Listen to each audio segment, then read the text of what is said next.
It's well,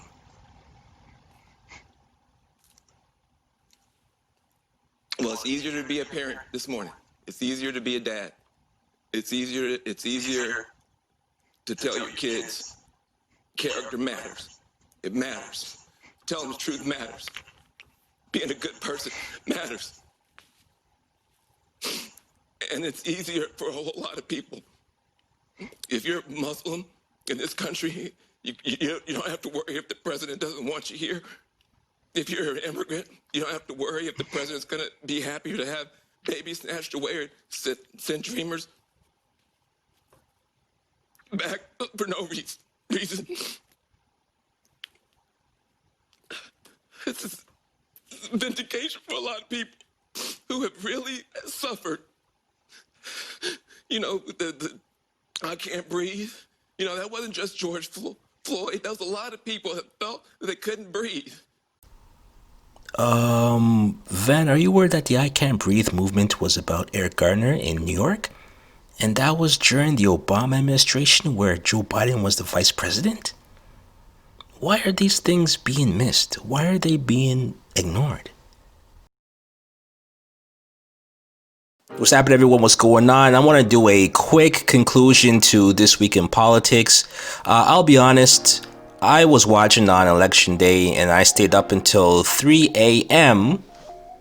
and seeing the tears coming out of Roland Martin's eyes, or seeing the eyes water like it was about to cry, it had me convinced that at that point, although there wasn't a called election, there wasn't a winner, there wasn't a contestant speech on either side, to me it looked clear that Trump could actually win the election at that point at 3 a.m. Because it looked like he had Georgia in the bag, he had North Carolina in the bag, he had Pennsylvania in the bag. Again, this is on election day, 3 a.m. He had, at that point, I believe, Nevada in the bag as well, too, if I'm not mistaken. And then he also had just won Florida at that point. So although Joe Biden was in the lead, Joe Biden didn't have a lead in the remaining states that were up for grabs. So a lot of news pundits decided, instead of continuing this all-out election coverage, they decided to close off.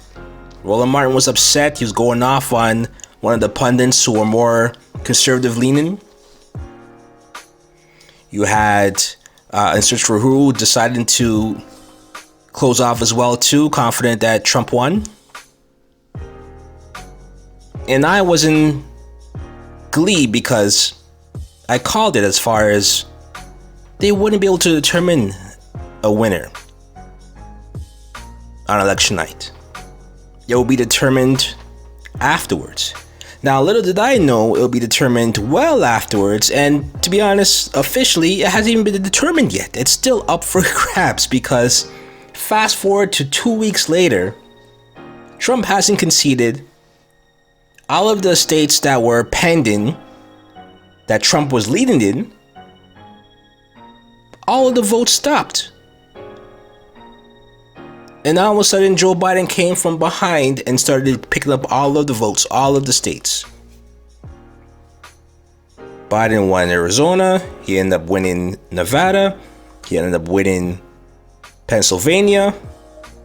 Georgia, all of a sudden, it halted. They were at 96% as of 3 a.m. on election day.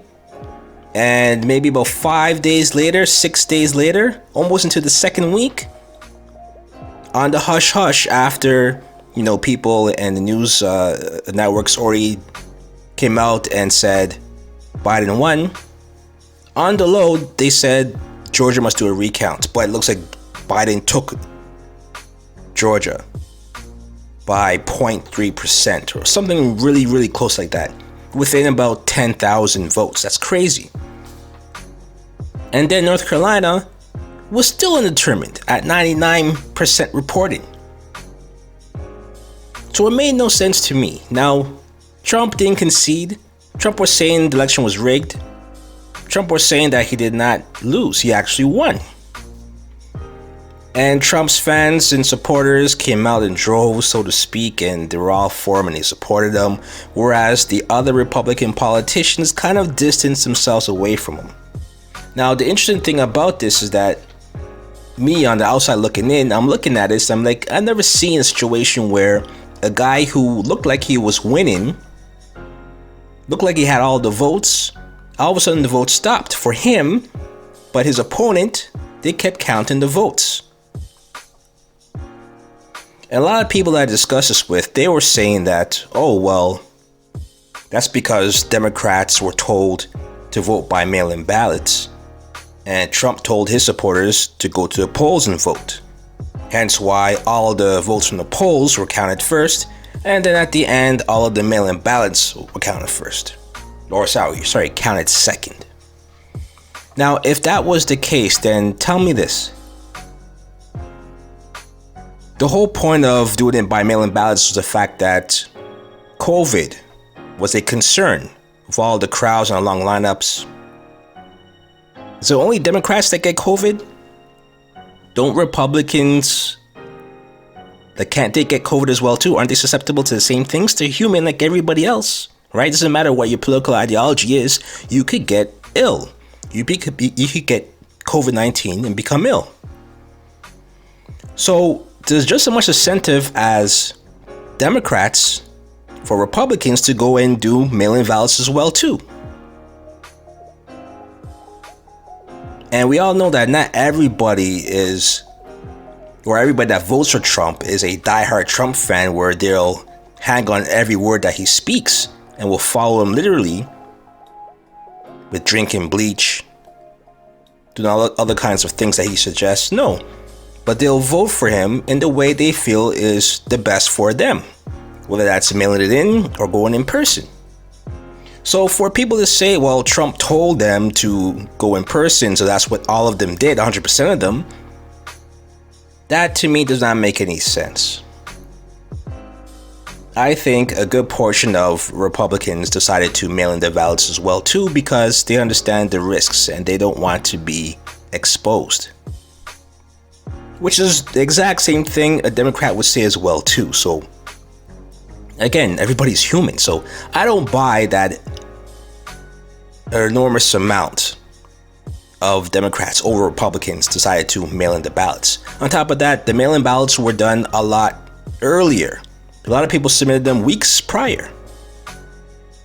So I don't believe they waited till the end to count them. Because to me, that would mean, okay, well, we'll see if we have enough physical votes to see if a candidate won, and if there's a lead that we don't like, then at that point we'll start counting the mail-in ballots. That's what it seems like the objective was, which to me didn't really make any sense. It didn't seem fair.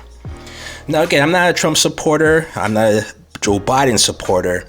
I am neutral because of where I live in a different country, in Canada. But again, on the outside looking in, it wasn't the same as previous elections.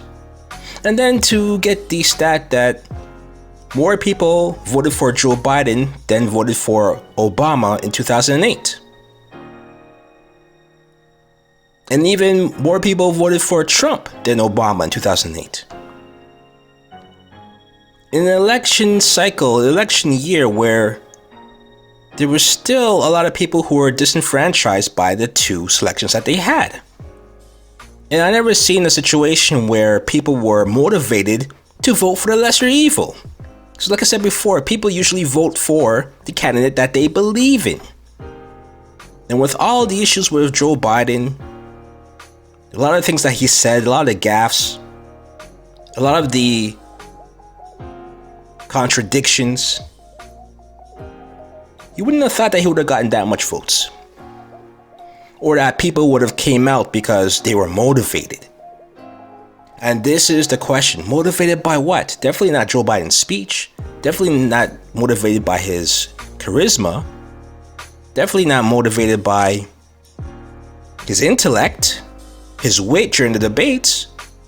So what motivated people? Was it Kamala Harris?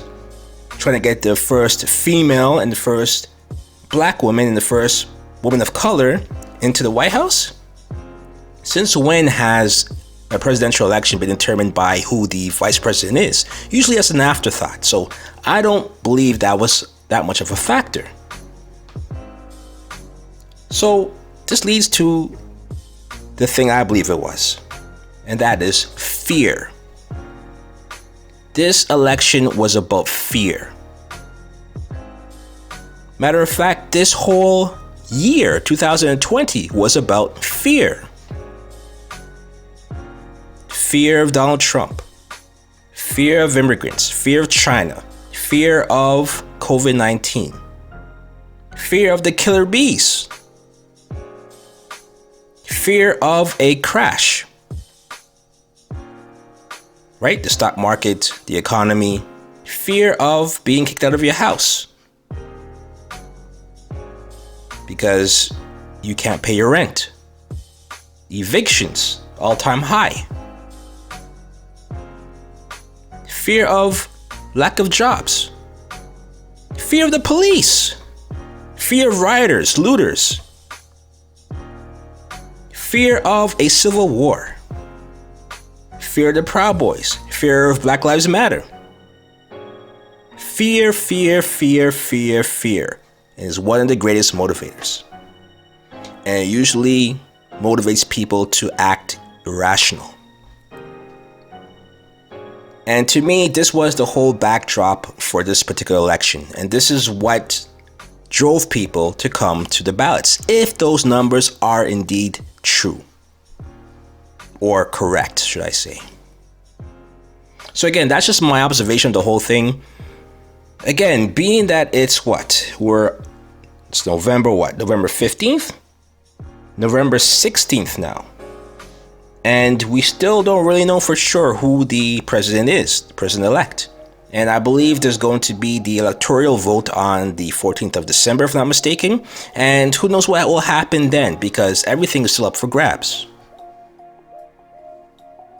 But I'll be honest, I'm tapped out. I don't think I'm going to do another This Week in American Politics. Because I think I've pretty much made my point with this whole thing, is that this is all a fiasco. There's already an agenda in place. There's already a plan in place. And it doesn't matter who's the president. It doesn't matter who's the vice president. It's going to continue. And we'll start to realize that at some point when we see what happens with the COVID-19 vaccinations. And we'll start to see it if they make the vaccine mandatory. If you could go back to work at the offices, before you could go on an airplane, before you could go to the gym, before you could go for concerts. Then we'll really know what fear has motivated us to do as far as giving away our rights, our liberties. So it'll be interesting to see what happens in the next couple of weeks or months. But until then, I'm signing off. Pardon my presence. This Week in American Politics. For the past 2 weeks, this is the conclusion. I've had enough. I don't know about you, but I'm tapping out. Until next time, peace.